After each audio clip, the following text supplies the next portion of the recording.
حکایت ہے کہ حضرت ابوالحسین نوری رحمۃ اللہ علیہ ایک رات گھر سے نکلے اور بازار کے پیچھے ایک چوکیدار کو دیکھا کہ ایک مرد اور عورت کو پکڑے کھڑا ہے اور ان سے کہتا ہے، میں تم کو ضرور حاکم کے یہاں پیش کروں گا۔ حضرت ابوالحسین ان کے قریب پہنچے اور چوکیدار سے کہا، انہیں چھوڑ دے اور ان کا عیب چھپا لے۔ اس نے انکار کیا۔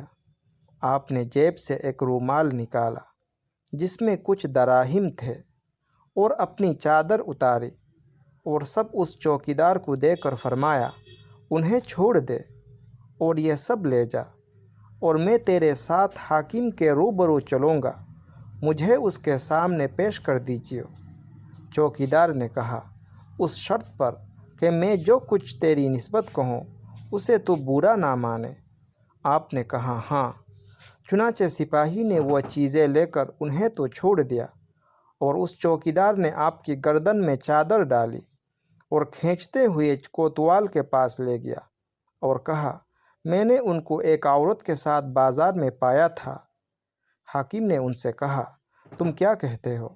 فرمایا، میں اور یہ اور ایک عورت تینوں تھے۔ حاکم نے کہا، تمہارا چہرہ ایسے فعل کرنے والوں کا سا نہیں۔ پھر چوکیدار سے کہا، سچ کہہ ورنہ تجھے سزا دوں گا۔ اس نے سارا قصہ بیان کیا۔ یہ سن کر حاکم اور چوکیدار دونوں نے توبہ کی اور حضرت ابوالحسین چلے گئے۔